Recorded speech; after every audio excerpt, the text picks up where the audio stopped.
Good morning, guys. So, ayan. Tuesday morning. Aga ko nagising.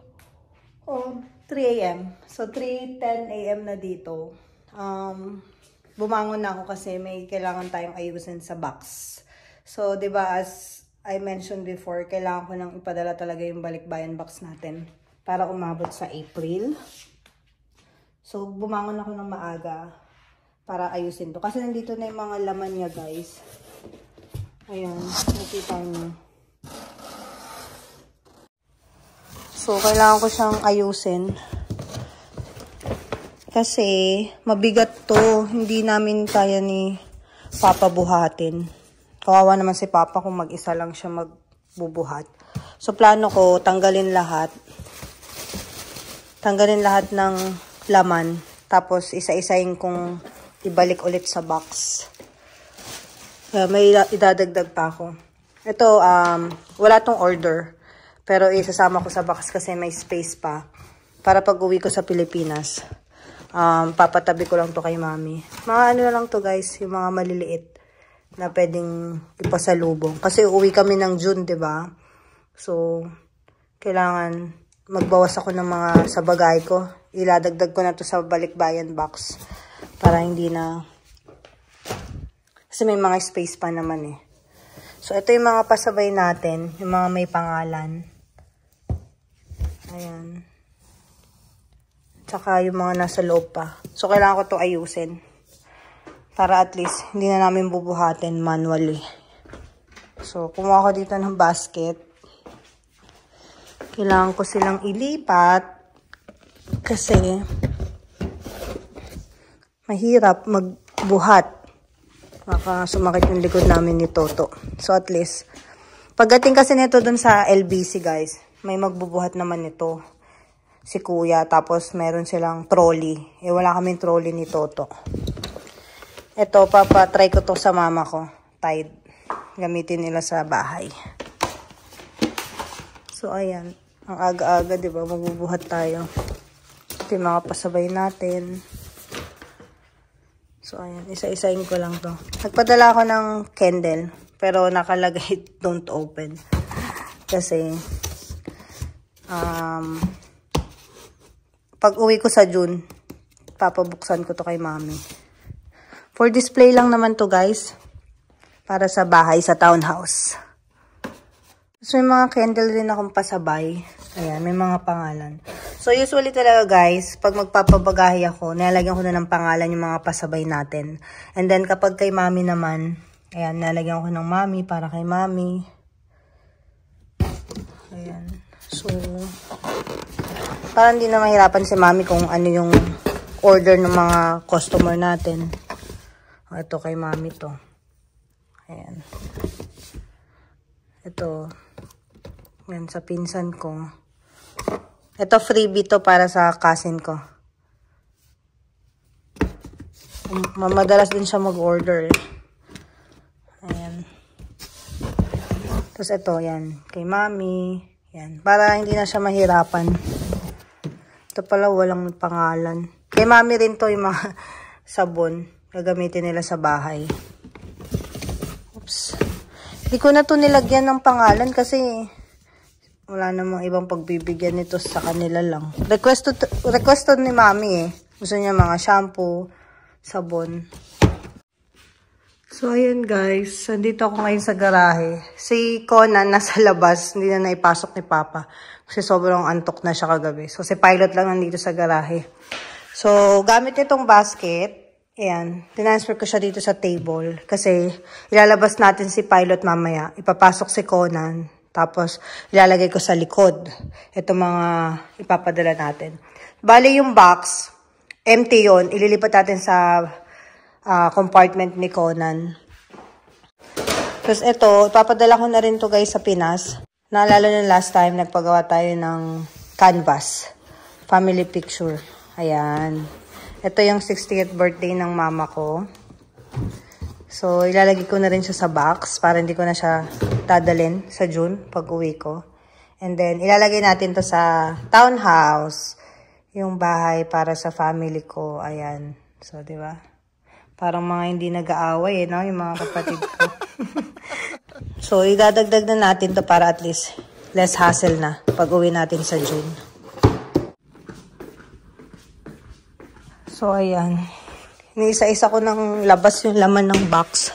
Tapos, itong box na empty yung ilalagay natin sa likod ni Conan. Mga pasabay natin. Ayan, nilagay ko na siya sa pang box na maliliit. Ayan, pasabay, 12 pieces Bath and Body Works. So, may mga label to, guys.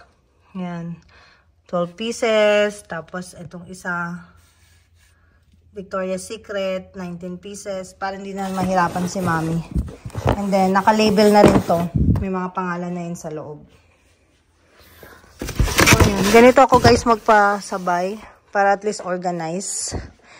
Hindi na mahirapan mama ko pagdating ng Pilipinas. Ipapa-LBC na lang to or meet up sa mga customer natin.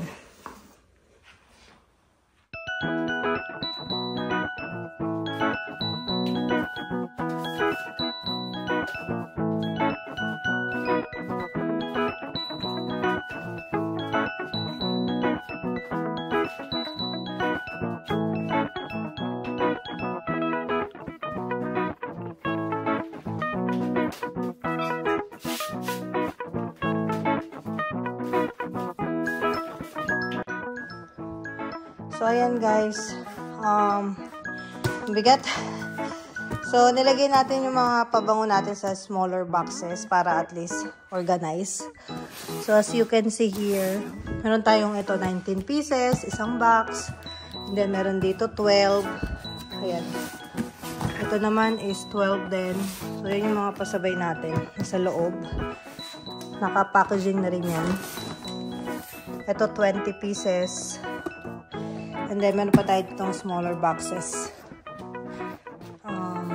Yan, tagta 12 din to. 12 pieces.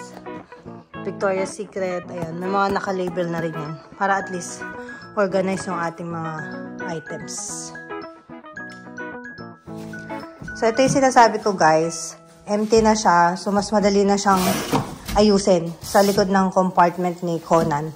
Kasi kung puno to, kagaya kanina, tapos bubuhatin natin. Masakit to sa likod. Pero usually, inaano lang to ni Papa, ginaganyan. Tinutulak niya sa sahig. Pero, mas gusto ko kasi i-organize na doon na lang sa likod ni Conan para at least hindi na mahirapan si Papa. So, ayan guys. Sa labas na yung balikbayan box natin. Make sure ko lang na matibay yung ilalim. Gamit yung ating Scotch shipping packaging tape. So, I make sure na hindi siya mababasa yung ilalim para matibay yung box.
Ayan, sakto. Nag-backing ako kasi mas maayos. Mas madali pag ganito eh. So,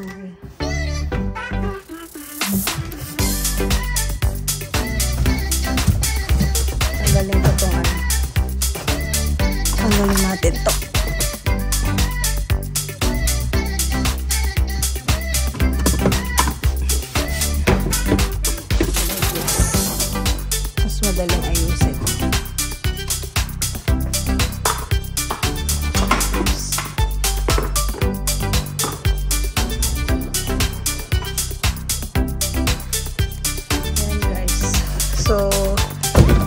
natin siya lalagay kay Conan.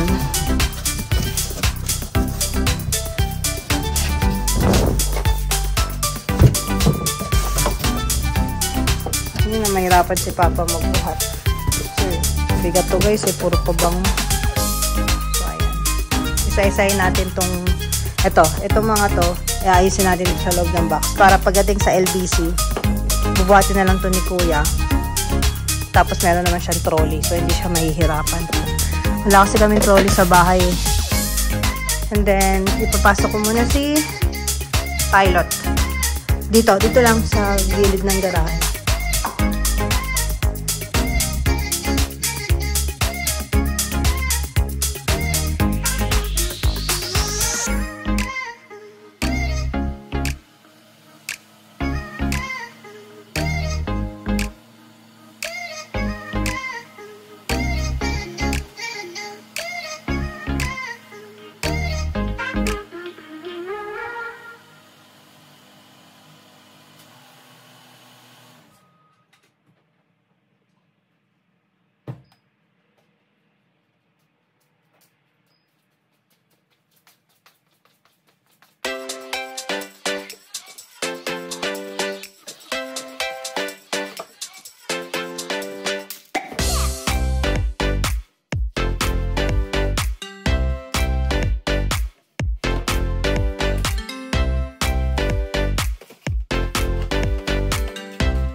Itong maliit, tingnan natin.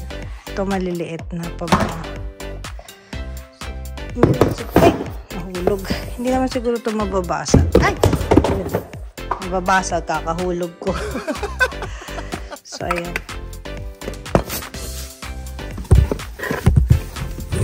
Ayun, dalawa. Ayan, ganito. Ayan, kasya siya dalawang ganyan. Nagdadalawa. Konti lang naman to eh.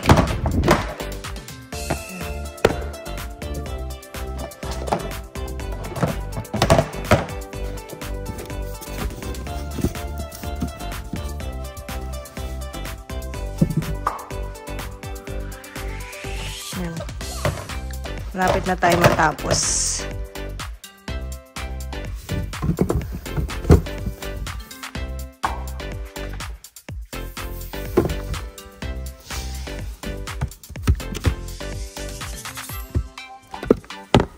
Siguro ito.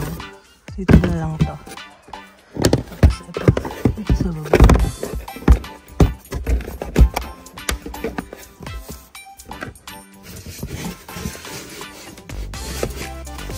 Ayan. Perfect. Hindi na yung kakalog. Kasi support na siya ng mga box.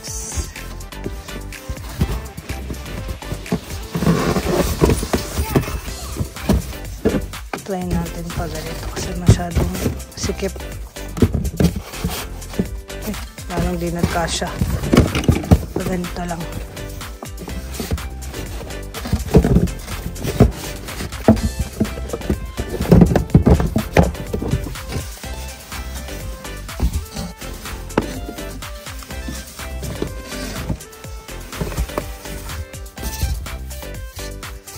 Ayan. May space pa ba? Itong box natin sa ibabaw, yun lang. Ano to? Ayan. Oh, hindi ko siya.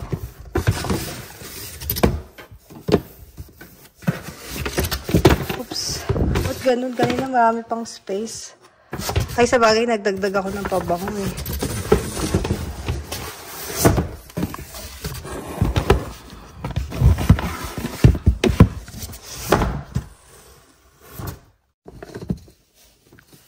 Lipat dito.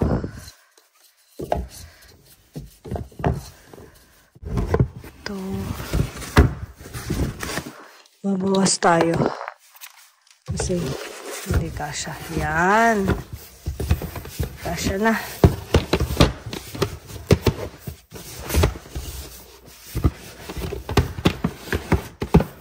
Yan. Okay na to guys.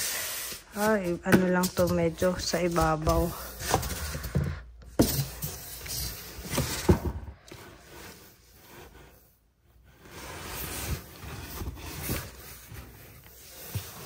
Kasi ito kasya dito. Ayun. Yan. Okay na. Hindi ako dala ng... Ayan. Yay! Natapos din ako, guys. So, okay na siya. Ayan, lagi ko lang ito ng mga paper, ano. Ito. Paper bag. Ito guys. Ito. Pangbalot to sa mga paper bag ng Victoria. Tsaka, ano mo tawag ito? Paper wrapper. Ayan. So, okay na siya. Okay na to. Hindi ako maglalagay ng tsokolate dito kasi pag uwi ko, ako mamimili bago ko umuwi. Tsaka sa duty free. Ayan. Thank you, Lord. Iti-tape ko na lang siya. So, ayan guys. Finally, natapos na natin. Pagod ako. Mga 30 minutes din ako nag-ayos na itong box. So, ayan. Ready for ano na siya, delivery. Papuntang Pilipinas. So, ihatid na lang siya ni Papa. Tapos, mga 6 to 8 weeks to bago dumating ng Pilipinas. So, by April, nasa Pilipinas na to guys. Tinakpan pala ni Papa ng sapil para hindi takaw mataba. Yan yung box natin.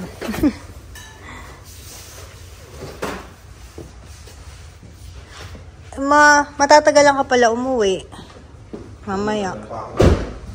Ingat ka ha. Papasok ko na lang si Pilot paglabas mo, Papa. Yung basuran. Buksan ko yung ano.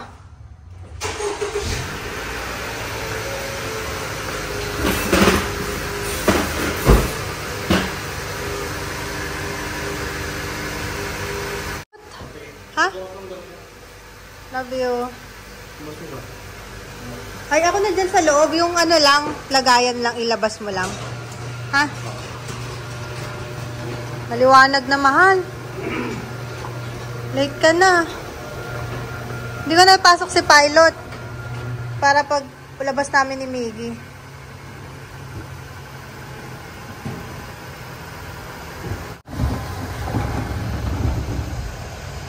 Nilalabas ko kay Papa yung basura kasi araw ngayon ng collection ng basura eh. Love you. Bye. Ingat ka ha. See you later. Good luck sa exam. Mahal. Galingan mo ha. Huwag kang manghula. Bye. Google map pa yan. Wala yung school niya eh. 30 minutes drive. Bye. Traffic. Sarado mo yung pitana. Malamig. Bye. Love you. Bye. Close your window. Bye.